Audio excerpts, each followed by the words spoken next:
सतनाम श्री वाहिगुरु साहिब जीओ। एक ओंकार सतनाम करता पुरख निरभौ निर्वैर अकाल मूरत अजूनी सैभं गुर प्रसाद। सतनाम श्री वाहिगुरु साहिब जीओ। श्री राग महला पंजवा।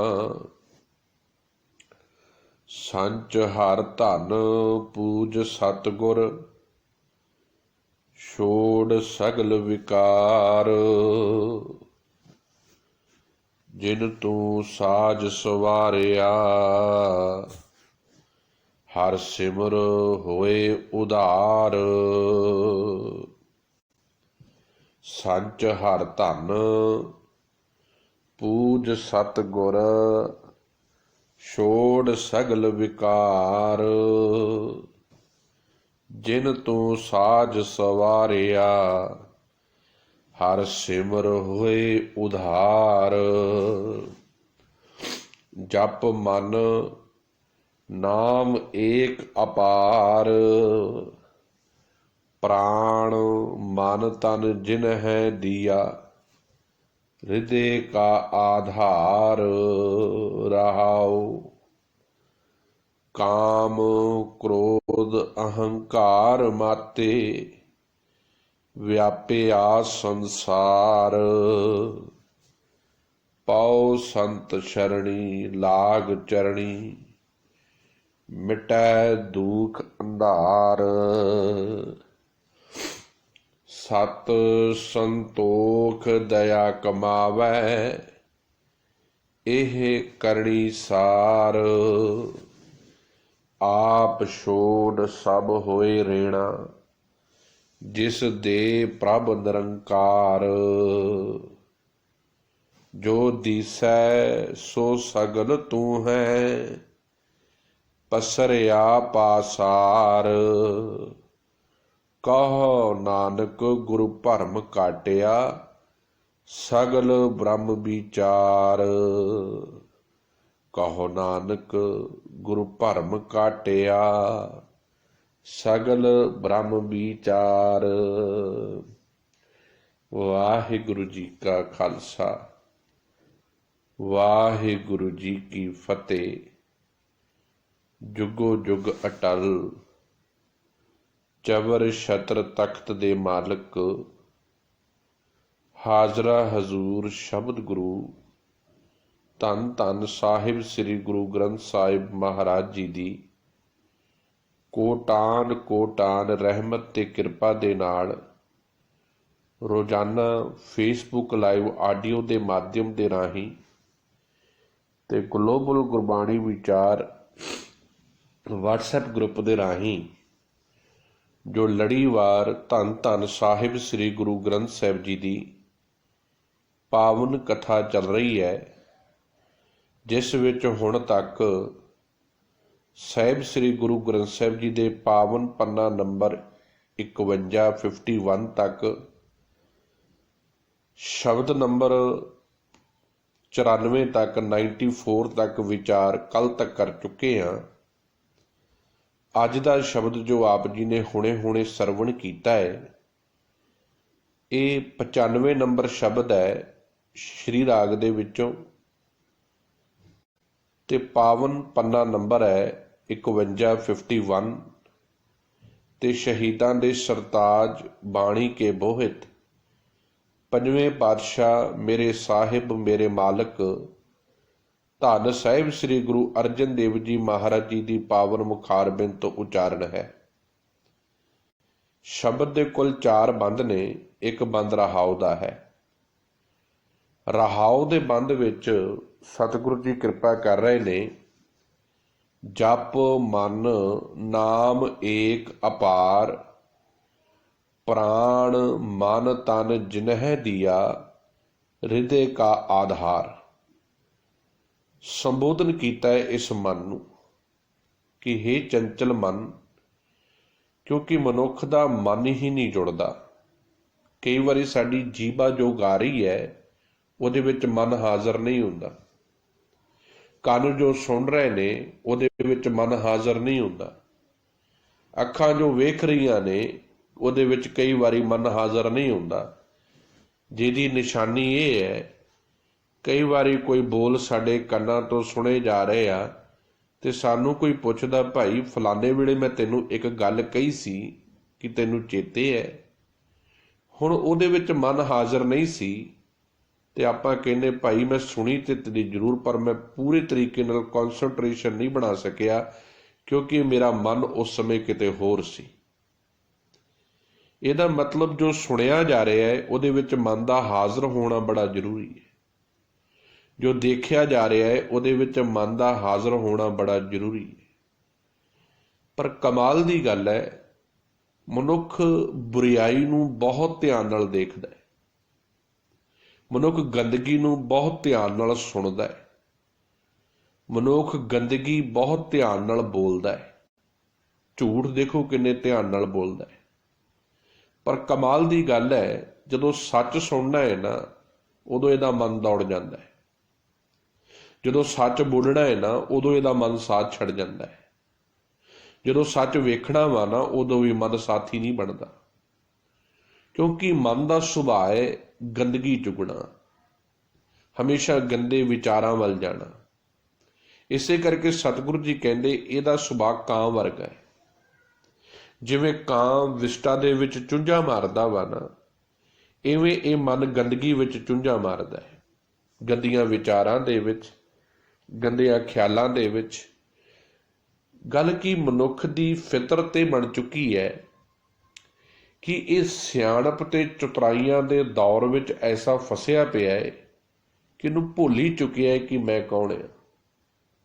जब तक इनू ये एहसास नहीं होता कि मैं परमात्मा की अंश हाँ, ये परमात्मा नू जानेगा किवें। इसे करके सतगुरु जी ने पावन बाणी दे विच बार बार इस चंचल मन नू संबोधन किया है, मन नू गल सुनाउण दी कोशिश की है, मन नू समझाउण दी कोशिश की है, क्योंकि जे मन वस विच आ जावे, जे मन समझ जावे, मन जीता है जग जीत, मनुख सारे जग नू जित सकदा है। पर मनुख की दौड़ संसार नू जितण दी है, मन नू जितण दी नहीं। मन तो पल पल हारदा है, पर जिहड़ा गुरु दा सिख आ ना, जिहड़ा गुरु की मत ते चलदा है, जो गुरु जी की बाणी नू फॉलो करदा है, वो अपने मन नू जितदा है। ਉਹਦਾ रोज़ अपने मन दे नाल झगड़ा है, ਉਹਦਾ बाहर किसी नाल लड़ाई नहीं, ਉਹਦੀ मन नाल लड़ाई है। अपने मन नू रोकदा है, अपने मन नू होड़दा है, अपने मन नू विकारां ते गंदगी दियां विचारां तो रोकण दी कोशिश करदा है। ते ਉਹ ਤਾਂ ਹੋਵੇਗੀ जो सतगुरु नू समर्पित होवेगा, क्योंकि वाहिद गुरबाणी ही सतगुरु गुरु ग्रंथ साहिब जी का सहारा ही, गुरु ग्रंथ साहिब का आसरा ही इस मन नू चंचलताइयां सियाणपां चतुराइयां तो रोक सकता है। इसे करके साहिब कहते जप मन पप्पे नू सिहारी है, हे मन तू जपिया कर, हर वक्त ध्याया कर, हर पल हर घड़ी कादर परमात्मा वाहिगुरू जो सारी सृष्टि का मालिक है, जो सारियां दे उपर जिहदी निगाह है, जो सारियां नू वेख रहा है, केवल ओदी गुलामी कर, केवल ओदी सिफत सलाह कर, केवल ओदी उस्तत कर। जप मन नाम एक अपार, अपार का अर्थ आ बेअंत, रहमतां करन वाला, बख्शिशां करन वाला, अपार बेअंत। एक इक्को एक, कक्के दे थल्ले औंकड़ ला दिता है, इक्को एक, इक्को एक ऐ मना तेरे जीवन का आधार केवल परमात्मा होना चाहिए। क्योंकि जब तक मनुख संसारी लोगों के आसां तकेगा ना, ये अपनी मंजिल ते नहीं चल सकता। संसार दियां लोगों दियां आशावां रोज़ बनदियां ने, रोज़ टुटदियां ने। इसे करके मनुख डिप्रैशन दे विच, बीमारियां दे विच उदों झुलसदा है जदों उस संसार दे लोगों तो हार जाता है।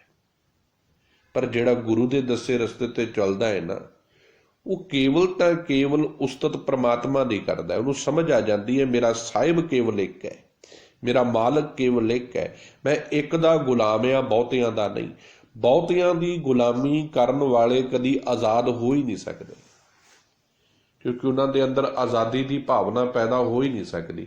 ਜਿਹੜੇ ਆਪਣੀਆਂ ਵਿਚਾਰਾਂ ਦੇ ਗੁਲਾਮ ਨੇ, ਪਦਾਰਥਾਂ ਦੇ ਗੁਲਾਮ ਨੇ, ਕੰਫਰਟ ਜ਼ੋਨ ਦੇ ਗੁਲਾਮ ਨੇ, ਏਸੀਆਂ ਦੇ ਗੁਲਾਮ ਨੇ, ਸੰਗੇ ਮਰਮਰ ਦੇ ਬੰਗਲਿਆਂ ਦੇ ਗੁਲਾਮ ਨੇ, ਕੁਰਸੀਆਂ ਦੇ ਗੁਲਾਮ ਨੇ, ਉਹ ਕਿੱਥੋਂ ਸੱਚ ਦੀ ਗੱਲ ਕਰ ਲੈਣਗੇ? ਸੱਚ ਦੀ ਗੱਲ ਕਰਨ ਦਾ ਉਹਦੇ ਅੰਦਰ ਹੀ ਮਾਦਾ ਪੈਦਾ ਹੋਵੇਗਾ, ਜਿਹਦੇ ਅੰਦਰ ਇਹ ਭਾਵਨਾ ਪੈਦਾ ਹੋ ਜਾਵੇਗੀ ਸਾਹਿਬ ਕੇਵਲ ਇੱਕ ਹੈ ਪਰਮਾਤਮਾ। ਹੁਣ ਤੁਸੀਂ ਇਮਾਨਦਾਰੀ ਨਾਲ ਇਹ ਜੀਵਨ ਵਿੱਚ ਵਿਚਾਰੋ ਕਿ ਜਿੱਦਣ ਇਹ ਭਾਵਨਾ ਬਣ ਜਾਵੇ ਰੱਬ ਹੀ ਇੱਕ ਮਾਲਕ ਹੈ, ਫਿਰ ਆ ਭੂਪਤ ਰਾਣੇ ਰੰਗ ਦਿਨ ਚਾਰ ਸੁਹਾਵਣਾ, ਇਹ ਝੂਠੇ ਰਾਜਿਆਂ, ਪਾਤਸ਼ਾਹੀਆਂ, ਬਾਦਸ਼ਾਹੀਆਂ ਦੀ ਫਿਰ ਮਨੁੱਖ ਨੂੰ ਕੋਈ ਲਾਲਸਾ ਨਹੀਂ ਰਹਿੰਦੀ। ਤੋ ਸਾਹਿਬ ਇਸ ਗੱਲ ਨੂੰ ਕਨਸੈਂਟਰੇਟ ਕਰਨਾ ਚਾਹੁੰਦੇ ਨੇ ਸਾਡੇ ਮਨ ਨੂੰ, ਇਹ ਗੱਲ ਦ੍ਰਿੜਤਾ ਨਾਲ ਸਮਝਾਉਣਾ ਚਾਹੁੰਦੇ ਨੇ। ਜਪ ਮਨ ਹੇ ਮੇਰੇ ਮਨ ਹਰ ਵਕਤ ਜਪਿਆ ਕਰ, ਹਰ ਵਕਤ ਇਹ ਚੇਤੇ ਕਰਿਆ ਕਰ ਕਿਹਨੂੰ? ਨਾਮ ਏਕ ਅਪਾਰ, ਕੇਵਲ ਤਾਂ ਕੇਵਲ ਇੱਕ ਸੱਚੇ ਪ੍ਰਮਾਤਮਾ ਦੇ ਨਾਮ ਨੂੰ, ਉਹਦੇ ਹੁਕਮ ਨੂੰ, ਉਹਦੇ ਸੁਭਾਅ ਨੂੰ, ਉਹਦੀ ਉਸਤਤ ਨੂੰ। ਕੇਵਲ ਇੱਕੋ ਇੱਕ ਅਕਾਲ ਪੁਰਖ ਵਾਹਿਗੁਰੂ ਦੀ ਬੰਦਗੀ ਕਰ, ਜੋ ਬੇਅੰਤ ਹੈ, ਜੋ ਅਪਾਰ ਹੈ, ਜਿਹਦਾ ਕੋਈ ਹੱਦ ਬੰਨਾ ਨਹੀਂ ਹੈ। ਹੁਣ ਅਗਲੀ ਗੱਲ ਸਮਝਾਉਂਦੇ ਨੇ, ਸ਼ਾਇਦ ਇਹਦੀ ਖਾਨੇ 'ਚ ਗੱਲ ਪੈ ਜਾਵੇ ਇਸੇ ਵਾਸਤੇ ਦੇ ਨਾਲ। ਹੁਣ ਵਾਸਤਾ ਦਿੱਤਾ ਜਾ ਰਿਹਾ ਹੈ, ਪ੍ਰਾਣ ਮਨ ਤਨ ਜਿਨੈ ਦੀਆ। ਵੇਖ ਤੈਨੂੰ ਦੁਨਿਆਵੀ ਲੋਕਾਂ ਨੇ ਕੁਝ ਨਹੀਂ ਹੋ ਦਿੱਤਾ, ਇਹਨਾਂ ਨੇ ਲੈਣਾ ਹੀ ਹੈ, ਦੇਣਾ ਕੁਝ ਨਹੀਂ ਹੋ। ਤੇ ਜਦ ਤੱਕ ਤੂੰ ਇਹਨਾਂ ਨੂੰ ਦੇ ਰਿਹਾ ਤਦ ਤੱਕ ਇਹ ਤੇਰੇ ਮਿੱਤਰ ਨੇ। ਜਿੱਦਣ ਤੂੰ ਇਹਨਾਂ ਕੋਲ ਲੈਣ ਜਾਵੇਗਾ ਨਾ, ਇਹ ਤੇਰੇ ਸਾਥ ਛੱਡ ਜਾਣਗੇ। ਪਰ ਪਰਮਾਤਮਾ ਐਸਾ ਹੈ ਜਿਹਨੇ ਤੈਨੂੰ ਸਵਾਸ ਦਿੱਤੇ ਨੇ। ਆ ਜਿਹੜੀ ਹਾਰਟ ਬੀਟਿੰਗ ਹੋ ਰਹੀ ਹੈ ਨਾ, ਜਿਹੜੀ ਬਰੀਥਿੰਗ ਹੋ ਰਹੀ ਹੈ, ਇਹ ਉਹਦੇ ਹੁਕਮ ਨਾਲ ਹੈ। ਇਹ ਉਹਨੇ ਪ੍ਰਾਣ ਦਿੱਤੇ ਨੇ। ਜੇ ਪ੍ਰਾਣ ਨੇ ਤੇ ਜੀਵਨ ਹੈ, ਤੇ ਜ਼ਿੰਦਗੀ ਹੈ, ਸੰਸਾਰ ਹੈ। ਜੇ ਪ੍ਰਾਣ ਹੀ ਨਹੀਂ ਹੈਗੇ ਤੇ ਕੀ ਫਾਇਦਾ ਇੱਥੇ ਮਨੁੱਖ ਦੇ? ਤੇ ਫਿਰ ਰਹਿਣ ਦਾ ਇੱਕ ਪਲ ਵੀ ਨਹੀਂ। ਕਿਤੇ ਰੱਖਦਾ ਹੈ ਕੋਈ? ਜਦੋਂ ਸਵਾਸ ਨਿਕਲ ਜਾਣ ਸਰੀਰ ਦੇ ਵਿੱਚੋਂ, ਇੱਕ ਸੈਕਿੰਡ ਵਾਸਤੇ ਵੀ ਕਦੀ ਕੋਈ ਰੱਖਦਾ ਹੈ?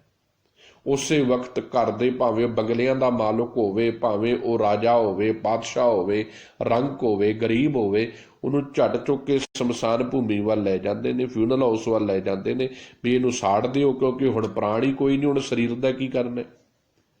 ਤੂੰ ਸਭ ਕਹਿੰਦੇ ਪ੍ਰਾਣ ਜਿਹਨੇ ਤੈਨੂੰ ਦਿੱਤੇ ਨੇ, ਜਿਹਨੇ ਤੈਨੂੰ ਸਭ ਤੋਂ ਪਹਿਲੀ ਗੱਲ ਤੈਨੂੰ ਬਰੀਥਿੰਗ ਦਿੱਤੀ ਹੈ, ਤੂੰ ਸਵਾਸ ਲੈ ਰਿਹਾ ਇਸ ਧਰਤੀ ਤੇ। ਮਨ ਤਨ ਜਿਨੈ ਦੀਆ, ਜਿਹਨੇ ਤੈਨੂੰ ਮਨ ਦਿੱਤਾ ਹੈ ਸੋਚਣ ਵਾਲਾ, ਜਿਹਨੇ ਤੈਨੂੰ ਤਨ ਦਿੱਤਾ ਹੈ ਇਸ ਸੰਸਾਰ ਦੇ। ਦੇਖੋ ਮਨ ਵਿੱਚ ਫੁਰਨੇ ਨੇ, ਇਹ ਮਨੁੱਖ ਨੇ ਪੂਰੇ ਤਨ ਨਾਲ ਕਰਨੇ ਨੇ। ਹੁਣ ਮੇਰਾ ਮਨ ਕਹਿੰਦਾ ਹੈ ਅੱਜ ਮੈਂ ਫਲਾਨਾ ਭੋਜਨ ਮੇਰਾ ਬੜਾ ਫੇਵਰੇਟ ਆ, ਮੈਂ ਖਾਣਾ ਹੈ। ਹੁਣ ਕੀ ਕਰਨਾ ਹੈ? ਉਹ ਮਨ ਦੀ ਲਾਲਸਾ ਤਨ ਨੇ ਮਿਟਾਉਣੀ। ਹੁਣ ਤਨ ਦੇ ਨਾਲ ਮੈਂ ਪਹਿਲਾਂ ਦੁਕਾਨ ਤੋਂ ਉਹ ਸਮਾਨ ਲਿਆਂਦਾ, ਫਿਰ ਬਣਾਇਆ, ਫਿਰ ਖਾਧਾ। ਇਵੇਂ ਹੀ ਮਨ ਦੀ ਤੇ ਤਨ ਦੀ ਇੱਕ ਪੂਰੀ ਦੀ ਪੂਰੀ ਕੜੀ ਹੈ। ਜੇ ਮਨ ਉੱਤੇ ਗੁਰਮਤ ਦਾ ਅਸਰ ਹੋਵੇਗਾ ਨਾ, ਤਨ ਗੁਰਮਤ ਦੇ ਰਸਤੇ ਤੇ ਚੱਲੇਗਾ। ਜੇ ਮਨ ਦਾ ਸੁਭਾਅ ਬਣ ਜਾਵੇਗਾ ਕਿ ਮੈਂ ਇਹਨਾਂ ਅੱਖਾਂ ਤੋਂ ਪਰਾਇਆ ਰੂਪ, ਪਰਾਇਆ ਤਨ, ਬੁਰਿਆਈ ਨਹੀਂ ਦੇਖਣੀ, ਤਨ ਬੁਰਿਆ ਨਹੀਂ ਦੇਖੇਗਾ। ਜੇ ਮਨ ਦਾ ਸੁਭਾਅ ਬਣ ਜਾਵੇਗਾ ਕਿ ਮੈਂ ਗੰਦਗੀ ਨਹੀਂ ਚਾਹੁੰਦਾ, ਤਨ ਆਪਣੇ ਆਪ ਗੰਦਗੀ ਨਹੀਂ ਇਕੱਠੀ ਕਰੇਗਾ। ਪਰ ਮਨ ਚਲਾਉਂਦਾ ਹੈ ਸਰੀਰ ਨੂੰ, ਮਨ ਡਰਾਈਵਰ ਹੈ ਸਰੀਰ ਦਾ। ਇਸੇ ਕਰਕੇ ਸਰੀਰ ਤਮਾਮ ਉਹ ਅਪਰਾਧ ਕਰਦਾ ਹੈ ਜੋ ਮਨ ਚਾਹੁੰਦਾ ਹੈ, ਗਿਆਨ ਇੰਦਰੀਆਂ ਦੇ ਨਾਲ, ਕਰਮ ਇੰਦਰੀਆਂ ਦੇ ਨਾਲ। ਪਰ ਜਦੋਂ ਗੁਰਮਤ ਦੀ ਸਮਝ ਆਉਣ ਲੱਗਦੀ ਹੈ, ਜਦੋਂ ਇਹ ਗੱਲ ਗੁਰਮਤ ਦੀ ਘਰ ਕਰਨ ਲੱਗਦੀ ਹੈ, ਫਿਰ ਇਹ ਜੀਵਨ ਦਾ ਆਧਾਰ ਬਣ ਜਾਂਦਾ ਹੈ, ਆਸਰਾ ਬਣ ਜਾਂਦਾ ਹੈ। ਕੌਣ? ਪਰਮਾਤਮਾ। ਇਹ ਗੱਲ ਸਮਝ ਆ ਜਾਂਦੀ ਹੈ ਜਿਸ ਪਰਮਾਤਮਾ ਨੇ ਇਹ ਸਵਾਸ ਦਿੱਤੇ ਨੇ, ਜਿੰਦ ਦਿੱਤੀ ਹੈ, ਮਨ ਦਿੱਤਾ ਹੈ, ਆ ਸੋਹਣਾ ਸਰੀਰ ਦਿੱਤਾ ਹੈ, ਜਿਨ੍ਹਾਂ ਦੀਆ ਹਿਰਦੇ ਕਾ ਆਧਾਰ, ਜੋ ਸਭ ਜੀਵਾਂ ਦੇ ਹਿਰਦੇ ਦਾ ਆਸਰਾ ਹੈ, ਜੋ ਸਾਰਿਆਂ ਦਾ ਸਹਾਰਾ ਹੈ। ਚੇਤਾ ਰੱਖਿਓ, ਤਮਾਮ ਲੋਕਾਈ ਰੱਬ ਦੇ ਅੱਗੇ ਮੱਥਾ ਟੇਕਦੀ ਹੈ। ਹਰ ਕੋਈ ਰੱਬ ਕੋਲੋਂ ਮੰਗਣਾ ਚਾਹੁੰਦਾ ਹੈ। ਤੇ ਪਰਮਾਤਮਾ ਦਾ ਕਿੱਡਾ ਵੱਡਾ ਖੇਤਰ ਆ ਕਿ ਸਾਰਿਆਂ ਨੂੰ ਪਾਲ ਰਿਹਾ ਹੈ। ਸਾਡੇ ਵਰਗਾ ਤੇ ਇੰਨਾ ਹੋਛਾ ਵਾ ਨਾ, ਅਸੀਂ ਕਿਸੇ ਦੀ ਮਦਦ ਕਰ ਦਈਏ ਹਜ਼ਾਰਾਂ ਵਾਰੀ ਚਿਤਾਰਾਂਗੇ ਕਿ ਅਸੀਂ ਤੇਰੀ ਫਲਾਣੇ ਵੇਲੇ ਮਦਦ ਕੀਤੀ ਸੀ, ਪਰ ਰੱਬ ਨਹੀਂ ਚਿਤਾਰਦਾ। ਉਹਦਾ ਚਿਤਾਰਨ ਦਾ ਸੁਭਾਅ ਹੀ ਨਹੀਂ। ਅਸੀਂ ਕਈ ਵਾਰੀ ਉਹ ਤੋਂ ਲੈਂਦੇ ਹਾਂ, ਕਈ ਵਾਰੀ ਮੁੱਕਰਦੇ ਹਾਂ, ਪਰ ਉਹ ਤਾਂ ਵੀ ਝੋਲੀਆਂ ਭਰੀ ਜਾਂਦਾ ਹੈ। ਐਸਾ ਪਿਆਰਾ ਹੈ। ਤੂੰ ਸਾਹਿਬ ਕਹਿੰਦੇ ਐਸੇ ਸੋਹਣੇ ਰੱਬ ਨੂੰ ਚੇਤੇ ਕਰ ਜਿਹਨੇ ਤੈਨੂੰ ਸਭ ਕੁਝ ਦਿੱਤਾ ਹੈ। ਇਹ ਰਹਾਉ ਦੀਆਂ ਪੰਕਤੀਆਂ ਨੇ। ਬੇਸਿਕ ਸੈਂਟਰਲ ਆਈਡੀਆ ਹੈ ਪੂਰੇ ਸ਼ਬਦ ਦਾ। ਹੁਣ ਬਾਕੀ ਬੰਦ ਇਸੇ ਨੂੰ ਰਹਾਉ ਦੀਆਂ ਪੰਕਤੀਆਂ ਨੂੰ ਹੋਰ ਕਲੀਅਰ ਕਰਦੇ ਨੇ ਤਾਂ ਕਿ ਸਾਡੇ ਜ਼ਿਹਨ ਵਿੱਚ ਗੱਲ ਹੋਰ ਵਧੀਆ ਤਰੀਕੇ ਨਾਲ ਪਕੜ ਕਰ ਜਾਵੇ। ਸਾਹਿਬ ਜੀ ਪਹਿਲਾ ਬਚਨ ਹੈ, ਪਹਿਲਾ ਬੰਦ ਹੈ ਪਾਵਨ ਸ਼ਬਦ ਦਾ। ਸ਼੍ਰੀ ਰਾਗ ਮਹੱਲਾ ਪੰਜਵਾਂ। ਰਾਗ ਸ਼੍ਰੀ ਰਾਗ ਹੈ, ਪੰਜਵੇਂ ਪਾਤਸ਼ਾਹ ਗੁਰੂ ਅਰਜਨ ਦੇਵ ਜੀ ਦਾ ਪਾਵਨ ਸ਼ਬਦ ਹੈ। ਸੰਚ ਹਰ ਧਨ। ਸੰਚ ਦਾ ਅਰਥ ਹੁੰਦਾ ਇਕੱਠਾ ਕਰਨਾ। ਮਨੁੱਖ ਦਾ ਜ਼ਿੰਦਗੀ ਦੀ ਸਾਰੀ ਐਨਰਜੀ ਦੁਨਿਆਵੀ ਧਨ ਨੂੰ ਇਕੱਠਾ ਕਰਨ ਤੇ ਲੱਗੀ ਹੈ। ਆਪਣਾ ਬੈਲੈਂਸ ਵਧਾਉਣ ਤੇ ਲੱਗੀ ਹੈ, ਬੈਂਕ ਬੈਲੈਂਸ ਵਧਾਉਣ ਤੇ ਇਕੱਠਾ ਕਰੀ ਜਾ ਰਿਹਾ ਹੈ। ਪਰ ਸਾਹਿਬ ਕਹਿੰਦੇ ਇੱਕ ਵਾਰੀ ਸੋਚ, ਜੇ ਤੂੰ ਕੁਝ ਇਕੱਠਾ ਕਰਨਾ ਚਾਹੁੰਦਾ, ਹਰ ਧਨ ਪ੍ਰਮਾਤਮਾ ਦਾ ਨਾਮ ਰੂਪੀ ਧਨ ਇਕੱਠਾ ਕਰ। ਹੁਣ ਪ੍ਰਮਾਤਮਾ ਦਾ ਨਾਮ ਧਨ ਤੇ ਦਿਸਦਾ ਨਹੀਂ, ਉਹਨੂੰ ਇਕੱਠਾ ਕਿਵੇਂ ਕਰਨਾ? ਕਦੀ ਆਪਣੇ ਜ਼ਿਹਨ 'ਚ ਸਵਾਲ ਕਰਿਓ। ਹਰ ਕਥਾਵਾਚਕ ਕਹਿੰਦਾ ਹੈ, ਹਰ ਪ੍ਰਚਾਰਕ ਕਹਿੰਦਾ ਹੈ ਨਾਮ ਧਨ ਇਕੱਠਾ ਕਰੋ। ਨਾਮ ਧਨ ਹੈ ਕਿਹੋ ਜਿਹਾ? ਕਿਹੋ ਜਿਹਾ ਨਾਮ ਧਨ? ਕਿਹੋ ਜਿਹਾ ਇਕੱਠਾ ਕਰਨਾ ਹੈ ਨਾਮ ਧਨ? ਐਕਚੁਅਲੀ ਜਿਹੜਾ ਪ੍ਰਮਾਤਮਾ ਦਾ ਨਾਮ ਰੂਪੀ ਧਨ ਆ, ਉਹ ਪ੍ਰਮਾਤਮਾ ਦੇ ਸ਼ੁਭ ਗੁਣ ਨੇ। ਜਿਵੇਂ ਅਸੀਂ ਗੁਰਬਾਣੀ 'ਚੋਂ ਪੜ੍ਹਦੇ ਹਾਂ, ਪ੍ਰਮਾਤਮਾ ਸਾਰਿਆਂ ਨਾਲ ਪਿਆਰ ਕਰਦਾ ਹੈ, ਉਹ ਦਿਆਲੂ ਹੈ, ਉਹ ਕਿਰਪਾਲੂ ਹੈ, ਉਹ ਰਹਿਮਤਾਂ ਕਰਨ ਵਾਲਾ ਹੈ, ਹਰ ਇੱਕ ਦਾ ਮਦਦਗਾਰ ਹੈ। ਇਹ ਸਾਰੇ ਗੁਣ ਗੁਰਸਿੱਖ ਨੇ ਆਪਣੇ ਜੀਵਨ ਵਿੱਚ ਇਕੱਠੇ ਕਰਨੇ ਨੇ। ਸੰਚ ਹਰ ਧਨ ਇਕੱਠਾ ਕੀ ਕਰਨਾ ਹੈ? ਪ੍ਰਮਾਤਮਾ ਦੇ ਸ਼ੁਭ ਗੁਣਾ ਰੂਪੀ ਧਨ ਆਪਣੇ ਹਿਰਦੇ ਦੇ ਵਿੱਚ ਸੋਹਣੇ ਗੁਣ ਵਸਾਉਣੇ ਨੇ। ਪੂਜ ਸਤਿਗੁਰੂ। ਤੇ ਪੂਜਾ ਕਿਹਦੀ ਕਰਨੀ ਹੈ? ਕਿਸੇ ਦੇਵੀ ਦੇਵਤੇ ਦੀ ਨਹੀਂ, ਕਿਸੇ ਮੜੀ ਮਸਾਨੀ ਦੀ ਨਹੀਂ, ਕਿਸੇ ਕਬਰ ਦੀ ਨਹੀਂ। ਪੂਜਾ ਕਿਹਦੀ ਕਰਨੀ ਹੈ? ਸਤਿਗੁਰ। ਪੂਜ ਸਤਿਗੁਰ। ਸਦਾ ਅਟਲ ਰਹਿਣ ਵਾਲੇ ਧੰਨ ਧੰਨ ਸਾਹਿਬ ਸ੍ਰੀ ਗੁਰੂ ਗ੍ਰੰਥ ਸਾਹਿਬ ਸਤਿਗੁਰੂ ਕੇ ਪਾਵਨ ਸ਼ਬਦ ਚੋਂ ਨਿਕਲਿਆ ਗਿਆਨ, ਉਹਨੂੰ ਜੀਵਨ 'ਚ ਵਸਾਉਣਾ ਹੈ। ਇਹ ਗੁਰੂ ਦੀ ਪੂਜਾ ਹੈ। ਗੁਰੂ ਦੀ ਪੂਜਾ ਇਹ ਨਹੀਂ ਕਿ ਹੱਥ ਵਿੱਚ ਥਾਲੀ ਫੜ ਲਈ ਤੇ ਵੰਨ ਸਵੋਨੀਆਂ ਵਿੱਚ ਵਿਭੂਤੀਆਂ ਰੱਖ ਲਈਆਂ ਤੇ ਆਰਤੀ ਕਰਨੀ ਸ਼ੁਰੂ ਕਰਤੀ ਕਿ ਮੈਂ ਜੀ ਰੋਜ਼ ਗੁਰੂ ਦੀ ਪੂਜਾ ਕਰਦਾ। ਨਹੀਂ, ਸਤਿਗੁਰੂ ਦੀ ਪੂਜਾ ਹੈ ਗੁਰੂ ਦੇ ਬਚਨਾਂ ਨੂੰ ਕਮਾਉਣਾ, ਗੁਰੂ ਦੇ ਉਪਦੇਸ਼ਾਂ ਤੇ ਚੱਲਣਾ, ਗੁਰੂ ਦੀ ਮੱਤ ਨੂੰ ਧਾਰਨ ਕਰਨਾ, ਆਪਣੀ ਮਨ ਦੀ ਮੱਤ ਛੱਡ ਦੇਣੀ।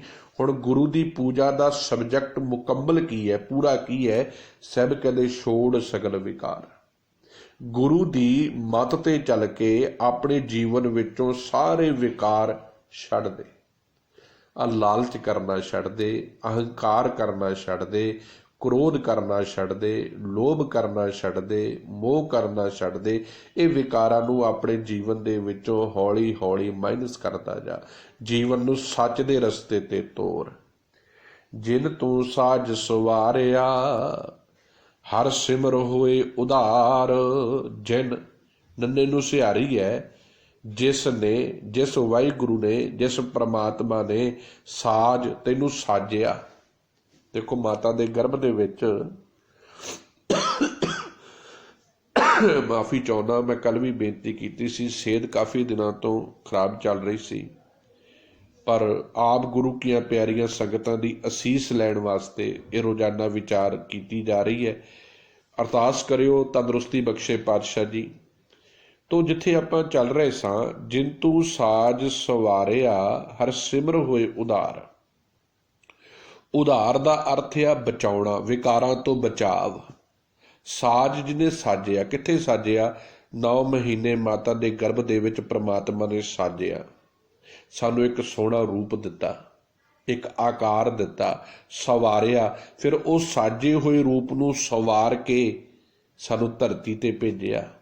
ਜਿਸ ਪ੍ਰਮਾਤਮਾ ਨੇ ਤੈਨੂੰ ਸਾਜਿਆ, ਜਿਹਨੇ ਤੈਨੂੰ ਸਵਾਰਿਆ, ਹਰ ਸਿਮਰ ਹੋਏ ਉਧਾਰ।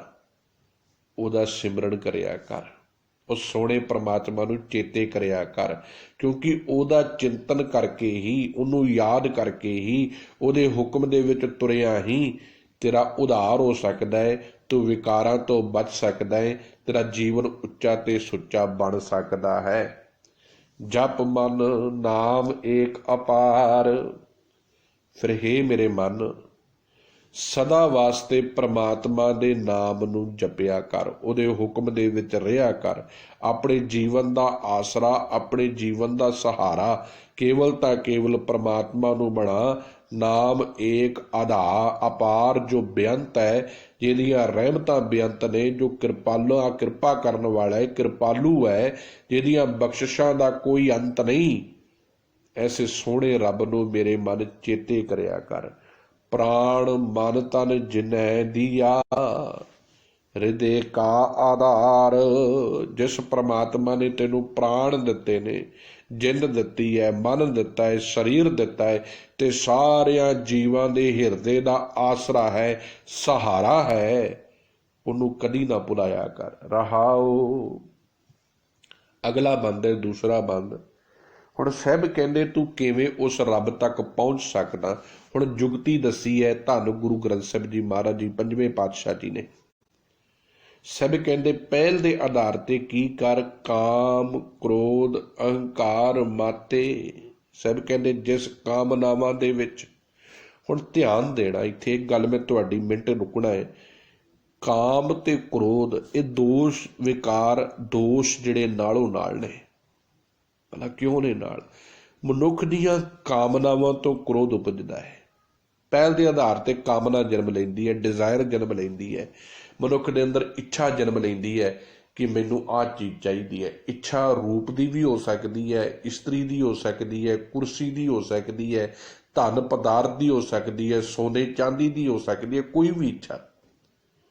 ਹੁਣ ਜਿੱਤੋਂ ਉਹ ਇੱਛਾ ਹੈ, ਜਦੋਂ ਉਹ ਇੱਛਾ ਪੂਰੀ ਨਾ ਹੋਵੇ, ਜੋ ਮੈਂ ਆਸ ਰੱਖੀ ਹੈ, ਜੋ ਮੈਂ ਕਾਮ ਰੱਖਿਆ ਹੈ, ਜੋ ਮਨਸਾ ਰੱਖੀ ਹੈ, ਉਹ ਮੁਕੰਮਲ ਨਹੀਂ ਹੋਈ, ਫਿਰ ਗੁੱਸਾ ਚੜ੍ਹਦਾ ਹੈ, ਫਿਰ ਕ੍ਰੋਧ ਚੜ੍ਹਦਾ ਹੈ ਕਿ ਮੇਰੀ ਇਹ ਇੱਛਾ ਪੂਰੀ ਹੋਣੀ ਚਾਹੀਦੀ ਹੈ, ਭਾਵੇਂ ਮੈਨੂੰ ਖੋਹ ਕੇ ਲਈ ਜਾਵੇ, ਭਾਵੇਂ ਕੋਈ ਛੜਯੰਤਰ ਤੰਤਰ ਕਰਕੇ ਲੈਣੀ ਪਵੇ, ਮੈਨੂੰ ਚਾਹੀਦੀ ਹੈ। ਫਿਰ ਕ੍ਰੋਧ ਪੈਦਾ ਹੁੰਦਾ ਹੈ। ਉਸ ਤੋਂ ਬਾਅਦ ਜਿਹੜੀ ਚੀਜ਼ ਮਿਲ ਜਾਂਦੀ ਹੈ, ਫਿਰ ਉਹਦਾ ਅਹੰਕਾਰ ਹੈ ਵੀ ਹੁਣ ਮੇਰੇ ਕੋਲ ਹੀ ਰਹਿਣੀ ਚਾਹੀਦੀ ਹੈ, ਇਹ ਮੇਰੀ ਹੈ। ਫਿਰ ਉਸ ਤੋਂ ਬਾਅਦ ਲੋਭ ਹੈ, ਲਾਲਚ ਹੈ, ਹੋਰ ਚਾਹੀਦੀ ਹੈ।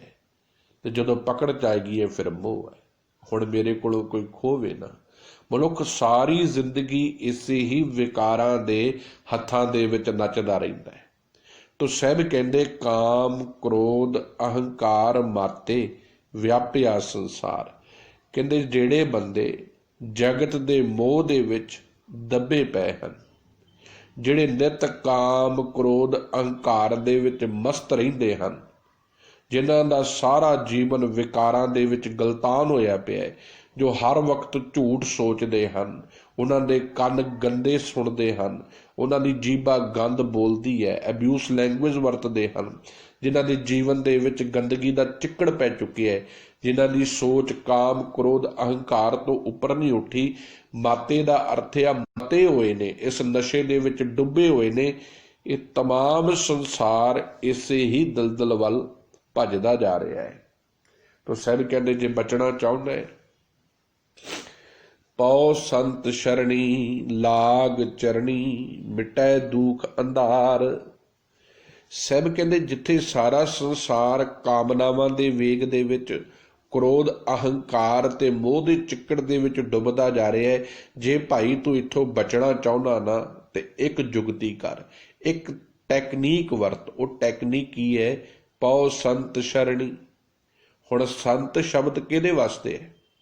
ਕਿਸੇ ਦੇਹਧਾਰੀ ਦੀ ਗੱਲ ਸਤਿਗੁਰੂ ਕਰ ਰਹੇ ਨੇ? ਨਹੀਂ, ਸਿੱਖ ਵਾਸਤੇ ਸੰਤ ਕੇਵਲ ਧੰਨ ਗੁਰੂ ਗ੍ਰੰਥ ਸਾਹਿਬ, ਸਤਿਗੁਰੂ ਕੀ ਬਾਣੀ, ਮੁਕੰਮਲ ਸਤਿਗੁਰੂ ਦਾ ਸਿਧਾਂਤ, ਗੁਰੂ ਦੀ ਪਾਤਸ਼ਾਹੀ ਹੈ। ਸਾਡੇ ਵਾਸਤੇ ਸਾਡਾ ਸੰਤ, ਸਾਡਾ ਸਾਧ, ਸਾਡਾ ਬ੍ਰਹਮ ਗਿਆਨੀ ਕੇਵਲ ਤਾਂ ਕੇਵਲ ਧੰਨ ਗੁਰੂ ਗ੍ਰੰਥ ਸਾਹਿਬ ਹੈ। ਤੋ ਸਾਹਿਬ ਕਹਿੰਦੇ ਕਰ ਕੀ ਸਤਿਗੁਰੂ ਕੀ ਸੰਗਤ ਵਿੱਚ ਪੈ, ਲਾਗ ਚਰਣੀ। ਹੁਣ ਕਿਵੇਂ ਗੁਰੂ ਜੀ ਦੇ ਚਰਨਾਂ 'ਚ ਲੱਗਣਾ ਹੈ? ਗੁਰੂ ਦੇ ਸ਼ਬਦਾਂ ਨੂੰ ਫੋਲੋ ਕਰਨਾ ਹੈ। ਗੁਰੂ ਦੇ ਚਰਨ ਕਿਹੜੇ ਨੇ? ਗੁਰੂ ਦੇ ਸ਼ਬਦ, ਗੁਰੂ ਜੀ ਦੀ ਬਾਣੀ, ਗੁਰੂ ਜੀ ਦਾ ਹੁਕਮ, ਉਹਨਾਂ ਸ਼ਬਦਾਂ ਨੂੰ ਜੀਵਨ 'ਚ ਵਸਾ। ਫਿਰ ਕੀ ਹੋਵੇਗਾ? ਮਿਟੈ ਦੁੱਖ ਅੰਧਾਰ। ਜਿਹੜਾ ਤੇਰੇ ਜੀਵਨ ਵਿੱਚ ਵਿਕਾਰਾਂ ਨੇ ਤੈਨੂੰ ਕੁੱਪ ਅੰਧੇਰਾ ਤੇਰੇ ਜੀਵਨ ਵਿੱਚ ਕੀਤਾ ਹੋਇਆ ਹੈ, ਤੇਰੀ ਮੱਤ ਜਿਹੜੀ ਚੰਗੇ ਪਾਸੇ ਨਹੀਂ ਨਾ ਚੱਲ ਰਹੀ, ਅਗਿਆਨਤਾ ਦੇ ਕੁੱਪ ਅੰਧੇਰੇ ਵਿੱਚ ਪੈ ਕੇ ਜਿਹੜੇ ਤੂੰ ਦੁੱਖ ਭੋਗ ਰਿਹਾ ਹੈ, ਜਿਹੜੇ ਤਸੀਹੇ ਭੋਗ ਰਿਹਾ ਹੈ, ਜਿਹੜੀਆਂ ਤਕਲੀਫਾਂ ਭੋਗ ਰਿਹਾ ਹੈ, ਇਹਨਾਂ ਤੋਂ ਜੇ ਬਚਣਾ ਚਾਹੁੰਦਾ ਹੈ ਤੇ ਇੱਕੋ ਇੱਕ ਤਰੀਕਾ ਹੈ, ਸਤਿਗੁਰੂ ਦੇ ਹੁਕਮ ਤੇ ਚੱਲ। ਪਾਓ ਸੰਤ ਸ਼ਰਣੀ, ਸਤਿਗੁਰੂ ਦੀ ਸ਼ਰਨ ਵਿੱਚ ਆ ਤੇ ਸਤਿਗੁਰੂ ਕੇ ਸ਼ਬਦਾਂ ਨੂੰ ਫੋਲੋ ਕਰ। ਮਿਟੈ ਦੁੱਖ ਅੰਧਾਰ, ਤੇਰੇ ਜੀਵਨ ਵਿੱਚੋਂ ਸਾਰੇ ਦੁੱਖ ਤੇ ਅੰਧੇਰਾ ਅਗਿਆਨਤਾ ਦਾ ਮਿਟ ਜਾਵੇਗਾ। ਤੂੰ ਗਿਆਨਵਾਨ ਹੋ ਜਾਵੇਗਾ। ਫਿਰ ਕੀ ਕਮਾਵੇਗਾ? ਸਤ ਸੰਤੋਖ ਦਇਆ ਕਮਾਵੈ, ਇਹ ਕਰਨੀ ਸਾਰ। ਸਤ, ਹਮੇਸ਼ਾ ਸੱਚ ਨੂੰ ਕਮਾਉਣਾ, ਝੂਠ ਜੀਵਨ ਵਿੱਚੋਂ ਕੱਢ ਦੇਣਾ। ਬਹੁਤ ਔਖਾ ਜੇ, ਬਹੁਤ ਔਖਾ ਜੇ। ਜਿਹੜੇ ਮਨੁੱਖ ਦਾ ਸੁਭਾਅ ਝੂਠ ਕਮਾਉਣ ਦਾ, ਝੂਠ ਬੋਲਣ ਦਾ, ਝੂਠ ਵਰਤਣ ਦਾ ਬਣ ਚੁੱਕਿਆ ਨਾ, ਉੱਥੋਂ ਸੱਚ ਨਿਕਲਣਾ ਬਹੁਤ ਔਖਾ ਹੈ। ਬਹੁਤ ਤਕਲੀਫ ਹੁੰਦੀ ਹੈ ਸੱਚ ਬੋਲਣ ਲੱਗਿਆ, ਸੱਚ ਸੁਣਨ ਲੱਗਿਆ ਵੀ। ਜ਼ਿੰਦਗੀ ਵਿੱਚ ਜਿਨ੍ਹਾਂ ਨੇ ਝੂਠ ਕਮਾਇਆ, ਝੂਠ ਇਕੱਠਾ ਕੀਤਾ ਹੈ, ਤੁਸੀਂ ਕਦੀ ਖਿਆਲ ਕਰਨਾ, ਅੱਜ ਗੁਰਦੁਆਰਿਆਂ ਦੇ ਵਿੱਚ ਵੀ ਪ੍ਰਚਾਰਕ ਕਿਤੇ ਸੱਚ ਬੋਲੇ ਨਾ ਤੇ ਉਹਦੇ ਵਿੱਚ ਇੰਝ ਲੱਗੇ ਕਿ ਇਹ ਗੱਲ ਸਾਡੇ ਉੱਤੇ ਲੱਗ ਰਹੀ ਹੈ। ਅਸੀਂ ਇੰਨਾ ਗੁੱਸੇ 'ਚ ਆ ਜਾਂਦੇ ਹਾਂ ਤੇ ਪ੍ਰਚਾਰਕ ਨੂੰ ਬਦਲ ਕੇ ਰੱਖ ਦਿੰਦੇ, ਭਾਈ ਤੂੰ ਕੱਲ੍ਹ ਤੋਂ ਆਪਣੀ ਛੁੱਟੀ ਕਰ, ਤੂੰ ਤੇ ਪ੍ਰਬੰਧਕਾਂ ਤੇ ਹੀ ਗੱਲ ਕਰਨ ਲੱਗ ਪਿਆ। ਕਿਉਂਕਿ ਝੂਠ ਜਿਹੜਾ ਜੀਵਨ ਆ ਨਾ, ਸੱਚ ਨਹੀਂ ਸੁਣਨ ਦਿੰਦਾ। ਜਿਸ ਜੀਵਨ ਵਿੱਚ ਝੂਠ ਆ ਗਿਆ ਨਾ, ਉਹ ਸੱਚ ਦੇ ਰਸਤੇ ਤੇ ਨਹੀਂ ਤੁਰਨ ਦਿੰਦਾ।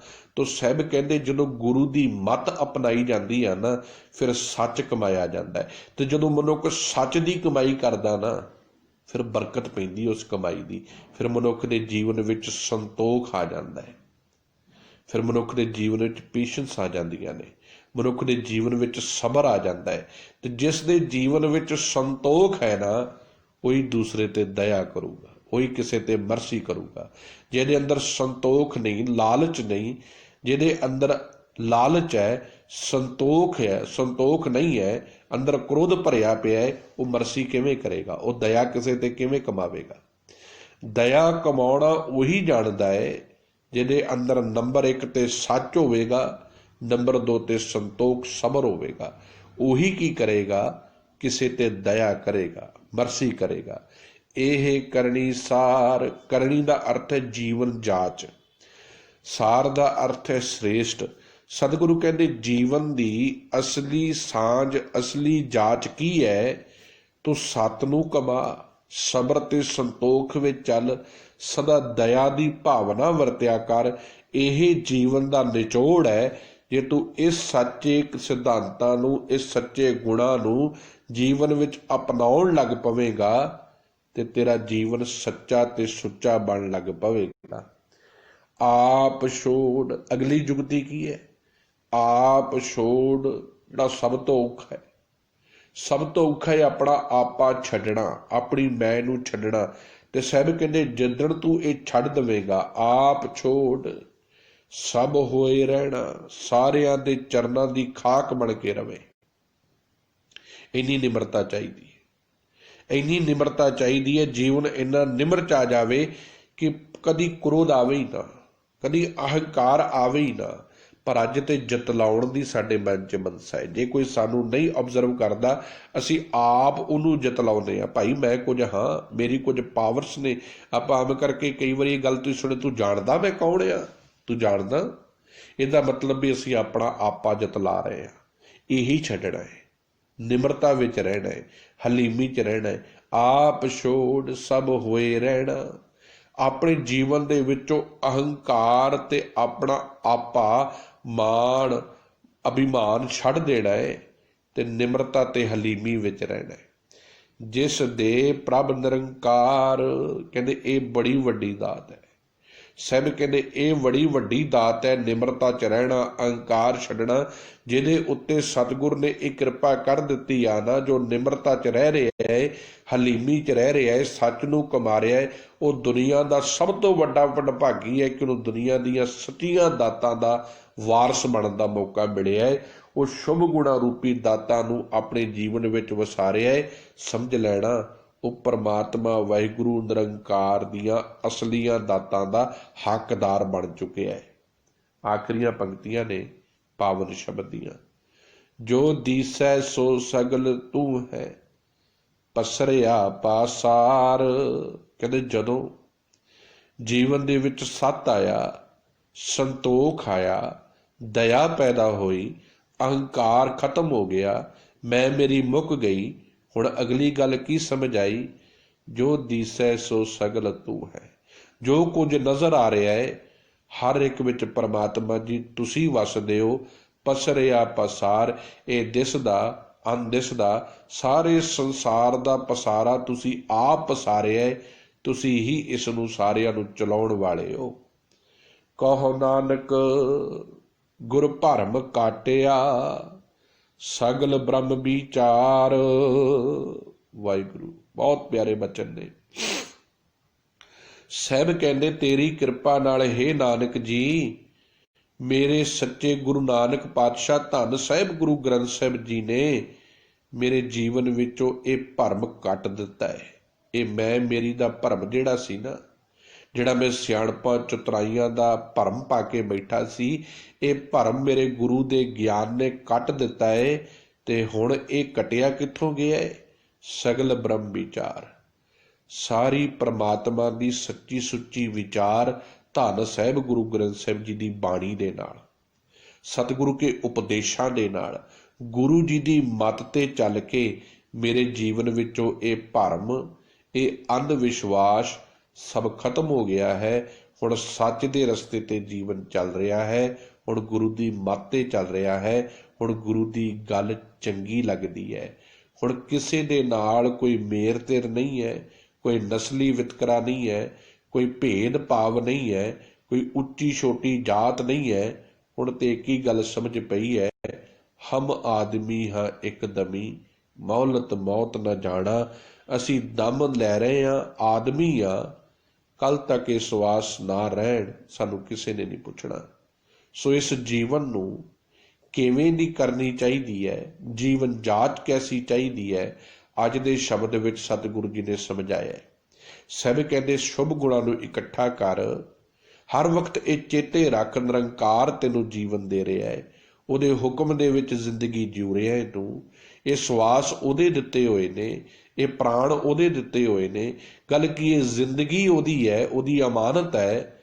ਕਿਤੇ ਉਹਨਾਂ ਨੂੰ ਪੁੱਛ ਕੇ ਵੇਖੋ ਜਿਹੜੇ ਹਸਪੀਟਲਾਂ 'ਚ ਪਏ ਨੇ, ਤਰਲੇ ਲੈਂਦੇ ਨੇ ਜ਼ਿੰਦਗੀ ਜਿਉਣ ਦਾ। ਕਿਤੇ ਉਹਨਾਂ ਨੇਤਰਹੀਣਾਂ ਨੂੰ ਪੁੱਛ ਕੇ ਵੇਖੋ ਕਿੰਨੀ ਕਦਰ ਹੈ ਅੱਖਾਂ ਦੀ। ਸਾਨੂੰ ਰੱਬ ਨੇ ਸਭ ਕੁਝ ਦਿੱਤਾ ਹੈ, ਅਸੀਂ ਉਹਦਾ ਸ਼ੁਕਰਾਨਾ ਨਹੀਂ ਕਰਦੇ। ਆਓ ਰਲ ਮਿਲ ਕੇ ਹੱਥ ਜੋੜ ਕੇ ਸ਼ੁਕਰਗੁਜ਼ਾਰ ਹੋਈਏ ਸੱਚੇ ਪਾਤਸ਼ਾਹ ਪਰਵਤਦਿਗਾਰ ਪ੍ਰਮਾਤਮਾ ਜੀ ਦੇ। ਹੇ ਵਾਹਿਗੁਰੂ ਜੀ, ਮੈਂ ਤੇਰਾ ਕੋਟਾਨ ਕੋਟਾਨ ਸ਼ੁਕਰ ਕਰਦਾ ਕਿ ਤੂੰ ਮੈਨੂੰ ਜ਼ਿੰਦਗੀ ਦਿੱਤੀ ਹੈ, ਮੈਨੂੰ ਜੀਵਨ ਦਿੱਤਾ ਹੈ। ਤੇ ਸਭ ਤੋਂ ਵੱਡੀ ਗੱਲ ਹੈ, ਮੈਨੂੰ ਗੁਰੂ ਗ੍ਰੰਥ ਸਾਹਿਬ ਜੀ ਮਹਾਰਾਜ ਰੂਪੀ ਗੁਰੂ ਦਿੱਤੇ ਨੇ, ਜਿਨ੍ਹਾਂ ਦੇ ਕੋਲ ਬਹਿ ਕੇ ਮੈਂ ਗਿਆਨ ਲੈਣਾ ਹੈ, ਗੁਰੂ ਦੀ ਮੱਤ ਲੈਣਾ ਹੈ ਤੇ ਆਪਣੇ ਜੀਵਨ ਦੇ ਵਿੱਚ ਸੱਚ ਨੂੰ ਸਮਾਉਣਾ ਹੈ। ਆਓ ਰਲ ਮਿਲ ਕੇ ਗੁਰੂ ਦੇ ਦੱਸੇ ਰਾਹ ਤੇ ਚਲੀਏ। ਬਹੁਤ ਬਹੁਤ ਧੰਨਵਾਦ ਆਪ ਸਮੁੱਚੀਆਂ ਗੁਰੂ ਦੀਆਂ ਪਿਆਰੀਆਂ ਸੰਗਤਾਂ ਦਾ, ਜੋ ਪਿਆਰ ਸ਼ਰਧਾ ਭਾਵਨਾ ਦੇ ਨਾਲ ਗੁਰਬਾਣੀ ਵਿਚਾਰ ਰੋਜ਼ਾਨਾ ਸਰਵਣ ਕਰਦੇ ਨੇ। WhatsApp ਗਰੁੱਪ ਦੇ ਵਿੱਚ ਵੀ ਇਹ ਸੇਵਾ ਪਾਈ ਜਾਂਦੀ ਹੈ। ਜਿਹੜੇ ਸਾਡੇ 3 ਗਰੁੱਪ ਚੱਲਦੇ ਨੇ, ਗਲੋਬਲ ਗੁਰਬਾਣੀ ਵਿਚਾਰ ਗਰੁੱਪ ਮਲੇਸ਼ੀਆ ਤੋਂ, ਗਲੋਬਲ ਗੁਰਬਾਣੀ ਵਿਚਾਰ ਜਰਮਨੀ, ਗਲੋਬਲ ਗੁਰਬਾਣੀ ਵਿਚਾਰ ਕੈਨੇਡਾ, ਅਮਰੀਕਾ ਤੇ ਇੰਡੀਆ ਤੋਂ ਵੀ ਚੱਲ ਰਿਹਾ ਹੈ। ਤੋ ਜਿਨ੍ਹਾਂ ਨੇ ਵੀ ਸ਼ਮੂਲੀਅਤ ਕਰਨੀ ਹੋਵੇ, ਰੋਜ਼ਾਨਾ ਹੀ ਇੱਕ ਸ਼ਬਦ ਦੀ ਵਿਚਾਰ ਗੁਰੂ ਗ੍ਰੰਥ ਸਾਹਿਬ ਜੀ ਦੀ ਪਾਈ ਜਾਂਦੀ ਹੈ। ਇਹ ਸਾਰੇ ਦੇ ਸਾਰੇ ਗਰੁੱਪ ਸਿਰਫ ਤੇ ਸਿਰਫ ਧੰਨ ਗੁਰੂ ਗ੍ਰੰਥ ਸਾਹਿਬ ਜੀ ਨੂੰ ਸਮਰਪਿਤ ਨੇ। ਤੇ ਜਿਹੜੇ ਵੀ ਵੀਰ ਨਵੇਂ ਜੁੜਦੇ ਨੇ ਉਹਨਾਂ ਨੂੰ ਇਹ ਬੇਨਤੀ ਕਰਦਾ, ਗਰੁੱਪ ਦੇ ਵਿੱਚ ਕੇਵਲ ਤਾਂ ਕੇਵਲ ਗੁਰਬਾਣੀ ਦੇ ਰਿਲੇਟਡ ਹੀ ਆਪਣੀਆਂ ਚੀਜ਼ਾਂ ਪਾਉਣ। ਭਾਵੇਂ ਕਿੰਨੀ ਵੀ ਕੀਮਤੀ ਤੁਹਾਡੀ ਕੋਈ ਚੀਜ਼ ਹੋਵੇ, ਤੁਸੀਂ ਕਿਰਪਾ ਕਰਕੇ ਗੁਰਬਾਣੀ ਵਾਲੇ ਕਾਲਮ 'ਚ ਨਹੀਂ ਪਾਉਣੀ। ਇਹ ਗਰੁੱਪ ਕੇਵਲ ਤਾਂ ਕੇਵਲ ਗੁਰਬਾਣੀ ਦੀ ਵਿਚਾਰ ਤੇ ਪ੍ਰਚਾਰ ਵਾਸਤੇ ਹੈ। ਸੋ ਆਪ ਆਸ ਕਰਦਾ ਤੁਸੀਂ ਇਹ ਬੇਨਤੀਆਂ ਸਵੀਕਾਰ ਕਰੋਗੇ। ਬਹੁਤ ਬਹੁਤ ਧੰਨਵਾਦ ਆਪ ਸਾਰਿਆਂ ਦਾ। ਹੋਈਆਂ ਭੁੱਲਾਂ ਗਲਤੀਆਂ ਦੀ ਮਾਫੀ ਬਖਸ਼ ਦਿਓ। ਸਤਿਗੁਰੂ ਤੰਦਰੁਸਤੀਆਂ ਬਖਸ਼ਣ, ਆਪ ਸਾਰਿਆਂ ਦਾ ਪਿਆਰ ਮਿਲੇ। ਇਵੇਂ ਰਲ ਮਿਲ ਕੇ ਗੁਰੂ ਦੇ ਚਰਨਾਂ 'ਚ ਜੁੜਦੇ ਰਹੀਏ। ਵਾਹਿਗੁਰੂ ਜੀ ਕਾ ਖਾਲਸਾ, ਵਾਹਿਗੁਰੂ ਜੀ ਕੀ ਫਤਿਹ।